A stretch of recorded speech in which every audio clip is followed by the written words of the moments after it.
Welcome back students. आज के video में हम पढ़ेंगे आपकी फर्स्ट फ्लाइट बुक से जो दूसरी पोयम है a tiger in the zoo. और ये जो पोयम है इसे लिखा हुआ है लेस्ली नॉरिस ने, जो कि एक वेल्स पोएट हैं, ब्रिटेन के पोएट हैं। और समटाइम ऐसा होता है कि वो ज़ू पे जाते हैं और ज़ू पर वहाँ उन्हें एक केज में एक टाइगर दिखता है और उसे देख कर के उसी टाइगर की जो कंडीशन है उसको डिस्क्राइब करते हुए उन्हें इस पोयम को लिखा हुआ है, जिसका टाइटल है a tiger in the zoo. इस पोयम को पढ़ने के पहले हम इसकी समरी देख लेते हैं, जो कि हमें इस पोयम को समझने में ज़्यादा हेल्प करेगी। तो this poem contrast a tiger in the zoo with the tiger in its natural habitat. इस पोयम पे पोएट ने दो चीज़ों को कंट्रास्ट किया है। कंट्रास्ट करना मतलब होता है डिफरेंस बताना, दो अपोजिट चीज़ों को एक साथ लाना। तो यहाँ पे कंट्रास्ट किया गया है कि टाइगर जो है वो ज़ू में यानी चिड़ियाघर में कैसे रहता है और वो अपने नेचुरल हैबिटेट में, हैबिटेट मतलब होता है उसका जो रहने का स्थान होता है, जो उसके रहने की जगह, जो उसका आवास है। तो यहाँ पर बताया जा रहा है कि टाइगर जब ज़ू में होता है, चिड़ियाघर में होता है, तब वो कैसे रहता है, और जब वो अपने नेचुरल हैबिटेट में होता है, प्राकृतिक आवास में होता है यानी कि जंगल में होता है, तब वो कैसे रहता है। The poem moves from the zoo to jungle and back again to zoo. और ये जो पोएम है, यहाँ पर पोएट ने पहले जू के बारे में बात की, फिर जंगल के बारे में बताया और फिर अगेन वो जू पर टाइगर किस तरह से रहता है उस बारे में बात करते हैं। The poem provides a contrast in the mood and environment of a tiger when he is in the zoo and a tiger when he is in the forest। यहाँ पर पोएट ने टाइगर के मूड को, उसके environment को contrast किया है कि जब वो ज़ू में होता है तब उसका मूड और उसके आसपास का माहौल कैसा होता है, और जब वो फॉरेस्ट पे होता है तब उसका मूड कैसा होता है और उसका एनवायरनमेंट कैसा होता है। आगे वो कहते हैं कि in the zoo he has no freedom. Obviously zoo में जब वो होता है तो केज में होता है, अपने एक सेल पे बंद होता है, पिंजरे में रहता है, तो ही हैज़ नो फ्रीडम, उसके पास फ्रीडम नहीं होती है। He is capped in a cemented cell behind the bars. वो बार मीन्स होता है सलाखें जो होती हैं, तो आयरन की जो रॉड बनी हुई होती हैं बार्स कहलाती हैं।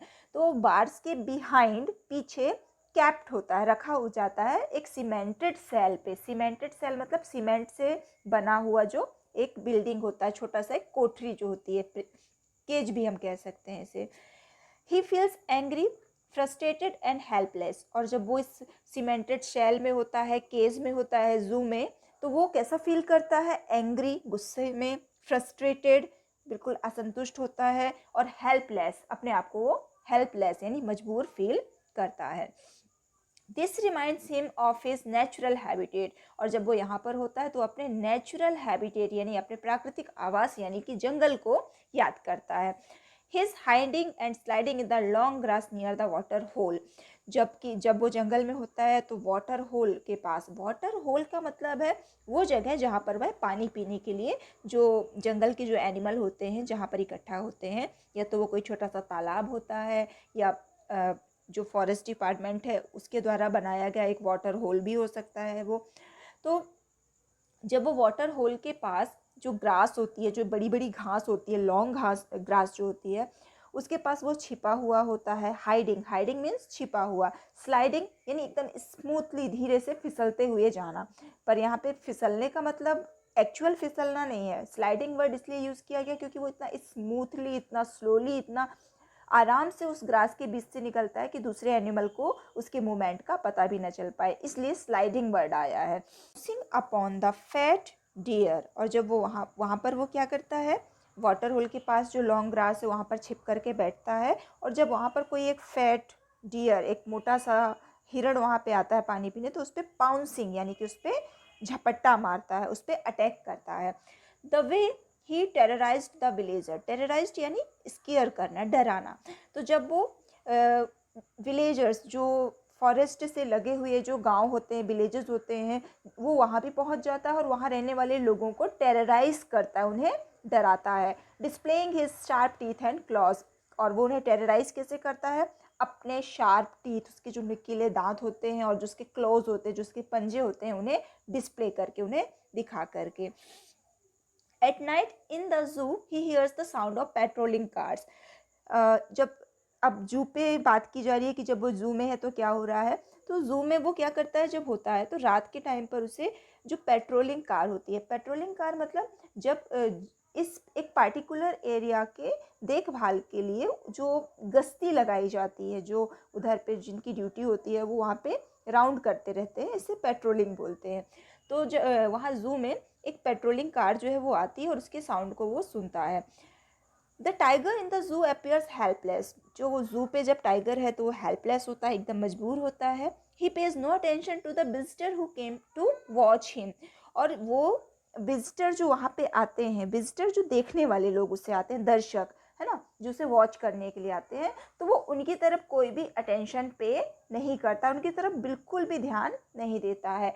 In the silence of the night he stairs at the brilliant stars with his bright eyes. और नाइट में जब एकदम साइलेंस होता है, शांति होती है, तो वो क्या करता है, अपने ब्राइट आइज से, अपनी चमकदार आंखों से ब्रिलियंट स्टार्स को, यानी चमकते हुए स्टार्स को स्टेयर करता है। स्टेयर करना that means to look for a long time, थोड़ा देर तक के लिए किसी चीज़ को देखना, जिसे हम हिंदी में घूरना भी कहते हैं।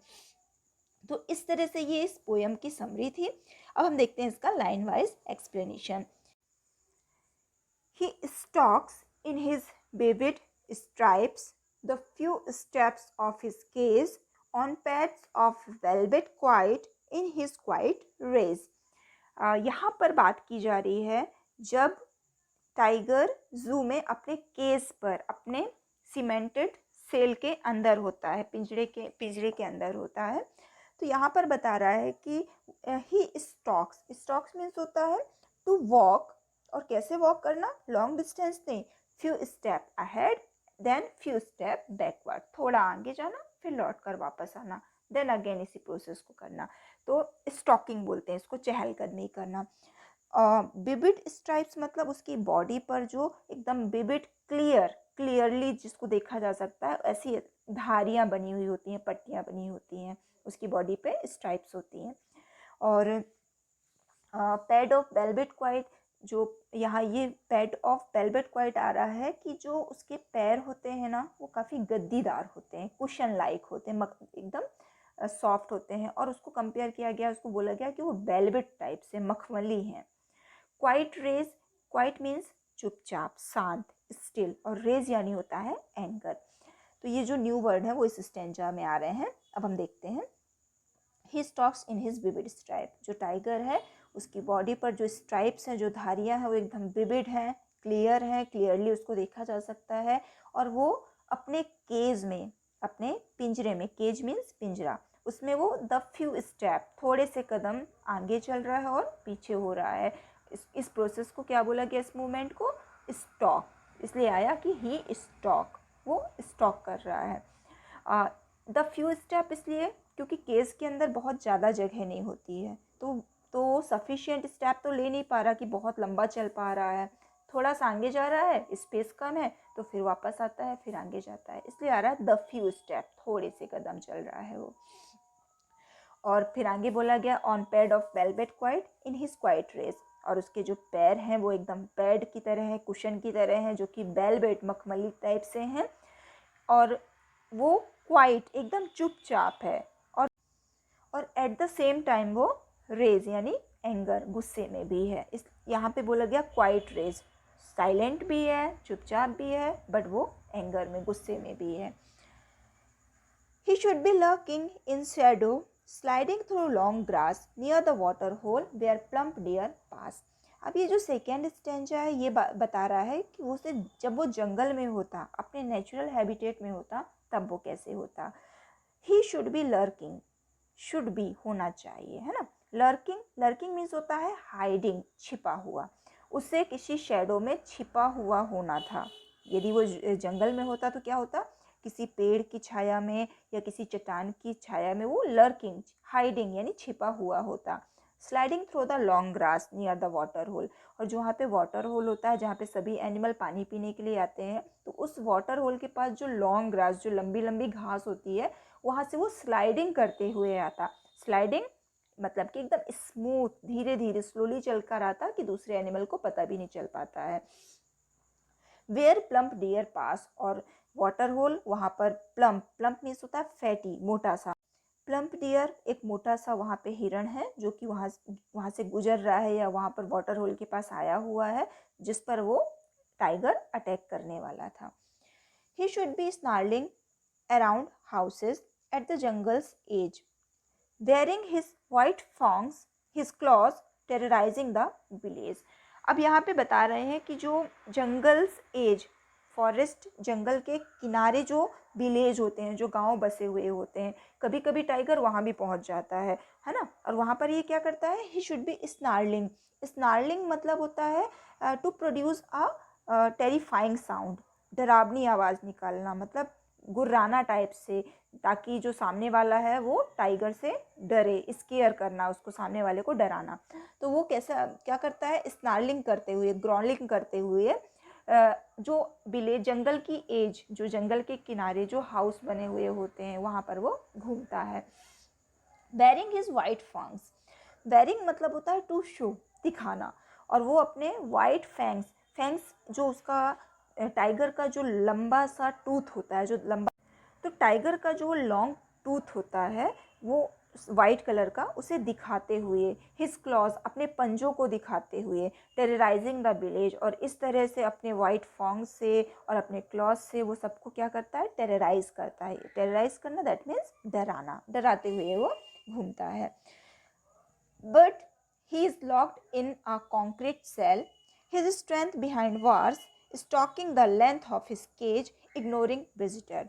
अब ये जो अगेन जो स्टेंजा आ रहा है, ये टाइगर के जू में होने की बात कर रहा है कि वो क्या है, एक कॉन्क्रीट सेल यानी सीमेंटेड एक प्रिजन है, एक सीमेंट की बनी हुई कोठरी है, एक छोटा सा रूम है, उस कॉन्क्रीट सेल पे वो लॉक है, बंद है। His strength behind the bars, उसकी जो स्ट्रेंथ है, जो उसकी ताकत है, वो बार्स यानी सलाखों के बिहाइंड, पीछे है। Stalking the length of his cage, ignoring visitor, और वो स्टॉकिंग कर रहा है, टहल रहा है ना। जितनी उसकी केज की, उसके पिंजरे की जितनी लेंथ, जितनी लंबाई है, उतनी दूर तक वो स्टॉकिंग करते हुए जाता है। इग्नोरिंग विजिटर, और जो विजिटर हैं, जो उसको देखने के लिए आ रहे हैं, विजिटर्स दर्शक, उन्हें वो इग्नोर करता है, उनकी तरफ कोई भी अटेंशन पे नहीं करता है। He hears the last voice at night, the patrolling cars, and stares with his brilliant eyes at the brilliant stars। Last stanza में फिर से वो जू पे है और यहाँ पे रात की बात की जा रही है कि नाइट में जो वो लास्ट वॉइस, जो अंतिम आवाज़ सुनता है, वो होती है पेट्रोलिंग कार की, जो राउंड लगाने के लिए जो कार आती है, जो उसमें गार्ड होते हैं, जो देखभाल के लिए आते हैं, तो उस पेट्रोलिंग कार की वो वॉइस को सुनता है। And stairs with his brilliant eyes at the brilliant star, और वो अपनी ब्रिलियंट आइज से, अपनी चमकती हुई आइज से ब्रिलियंट स्टार्स यानी चमकते हुए स्टार्स को, तारों को स्टेयर करता है। स्टेयर करना, घूरता है, उन्हें काफ़ी देर तक देखता रहता है। So in this way the poem completes. After that हम इसके क्वेश्चन आंसर्स देखते हैं। इसमें जो भी एक्सरसाइजेज हैं इस लेसन पे, थिंकिंग अबाउट द पोएम, ये है आपकी बुक के पेज नंबर 30 पे। फर्स्ट क्वेश्चन मैं आपको बाद में बताऊंगी, पहले हम सेकेंड क्वेश्चन देखते हैं। जो सेकेंड क्वेश्चन है ये है, notice the use of a word repeated in line such as these on pads of velvet quiet in his quiet rage. अब यहाँ पे जो सेंटेंस दिए गए हैं इसमें कुछ रिपीटेड वर्ड आए हैं, जैसे कि फर्स्ट लाइन पे देखिए, क्वाइट 2 बार आया हुआ है, वेलवेट क्वाइट, क्वाइट रेस। इसी तरीके से and stairs with his brilliant eyes at the brilliant stars, यहाँ पे ब्रिलियंट वर्ड जो है ये रिपीट हुआ है ना। क्वेश्चन इज, बात ये है, क्वेश्चन ये किया जा रहा है कि what do you think is the effect of this repetition, ये जो वर्ड को रिपीट किया जा रहा है, इसका पोयम पर क्या इफेक्ट पड़ रहा है, इससे ये क्यों किया गया है, इसका क्या प्रभाव पोयम पे पड़ रहा है। द आंसर इज, हमारा आंसर है, this repetition is a poetic device used by the poet in order to increase the intensity of the tiger's rays and his helpless silence. ये जो रिपीटेशन है, वर्ड को रिपीट करना, ये एक poetic device है. पोइटिक डिवाइस मतलब कि किसी पोयम को अट्रैक्टिव और ज़्यादा अच्छा बनाने के लिए उस पर पोएट कई सारी डिवाइसेस यूज़ करते हैं, है ना. जैसे आपने हिंदी पे पढ़ा हुआ है, अलंकार है और बहुत सारे ऐसे डिवाइसेस होते हैं जो पोयम को अट्रैक्टिव बनाते हैं. तो ये भी एक रिपीटिशन जो है, शब्दों को बार बार दोहराना, ये भी एक पोइटिक डिवाइस है और ये पोएट ने यूज़ किया है in order to. In order to मतलब होता है के लिए. तो ये यूज़ किया है to increase the intensity of tiger's rage and his helpless silence. Tiger की जो रेज है यानी जो उसका एंगर है, उसका जो गुस्सा है, और जो उसकी हेल्पलेस साइलेंस है. हेल्पलेस यानी मजबूर, साइलेंस जो चुप्पी है, जो शांत, उसका क्वाइटनेस है जो. तो टाइगर का जो गुस्सा है, रेज है, और जो उसकी हेल्पलेस साइलेंस है, इसकी इंटेंसिटी बढ़ाने के लिए पोएट ने ये इन वर्ड्स को रिपीट किया हुआ है.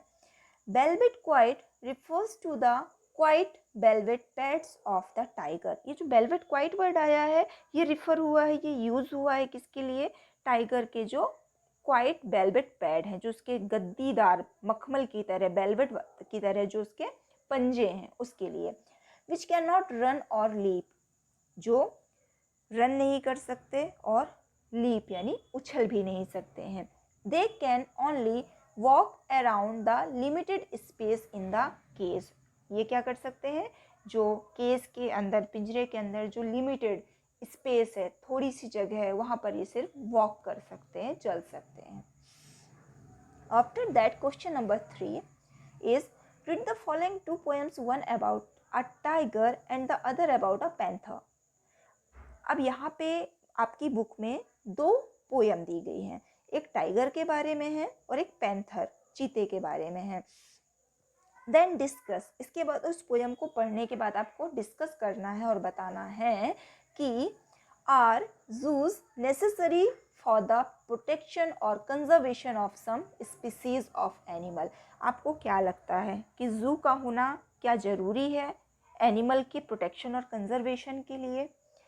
साथ ही ये भी बताना है, are they useful for educating the public. Zoo और जो जू होते हैं, चिड़ियाघर होते हैं, क्या ये पब्लिक को एजुकेट करने के लिए यूज़फुल होते हैं?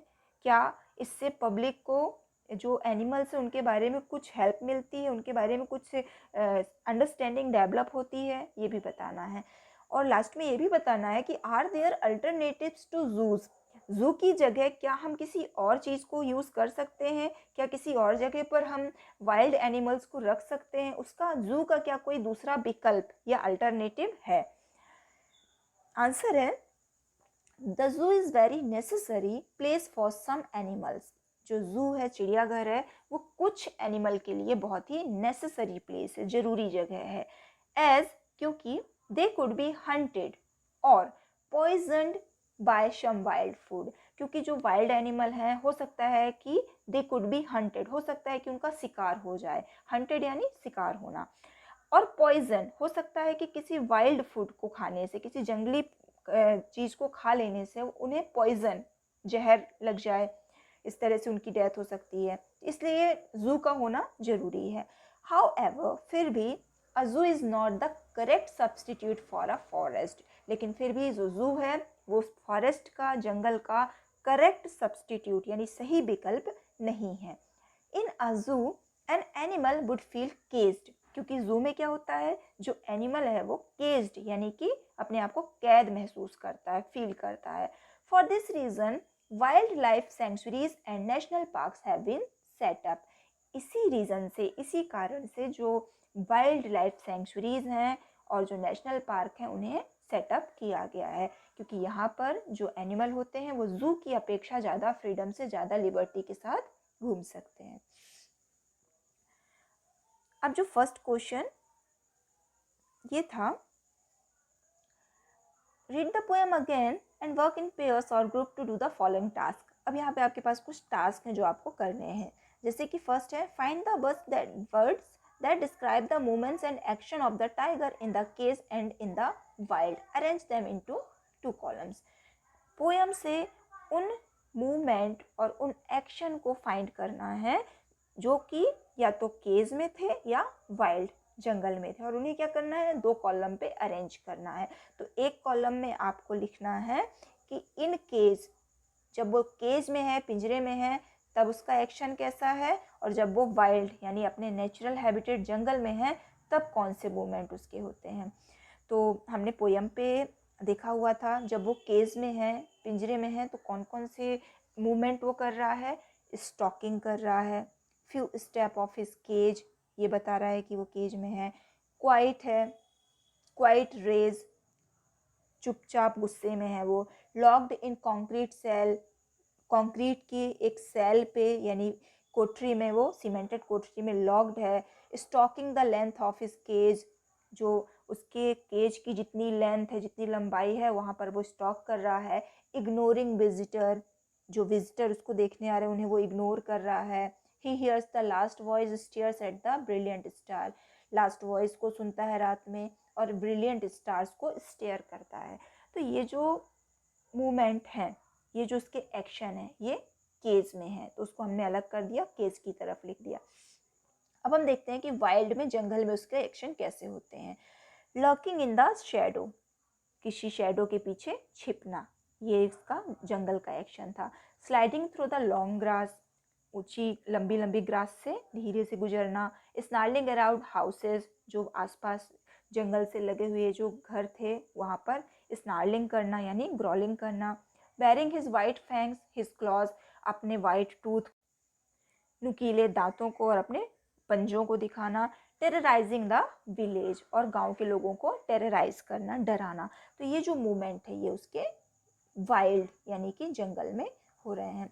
अब इसी के साथ दूसरा चीज पूछा गया है, find the words that describe the 2 places and arrange them in 2 column. इसके बाद हमें वो वर्ड बताने हैं जो केस को और वाइल्ड को, जू में जब वो है तब कौन से वर्ड आए हुए हैं, और जब वो जंगल में होता है तब कौन से वर्ड आए हुए हैं, उन्हें हमें 2 अलग अलग कॉलम पे अरेंज करना है।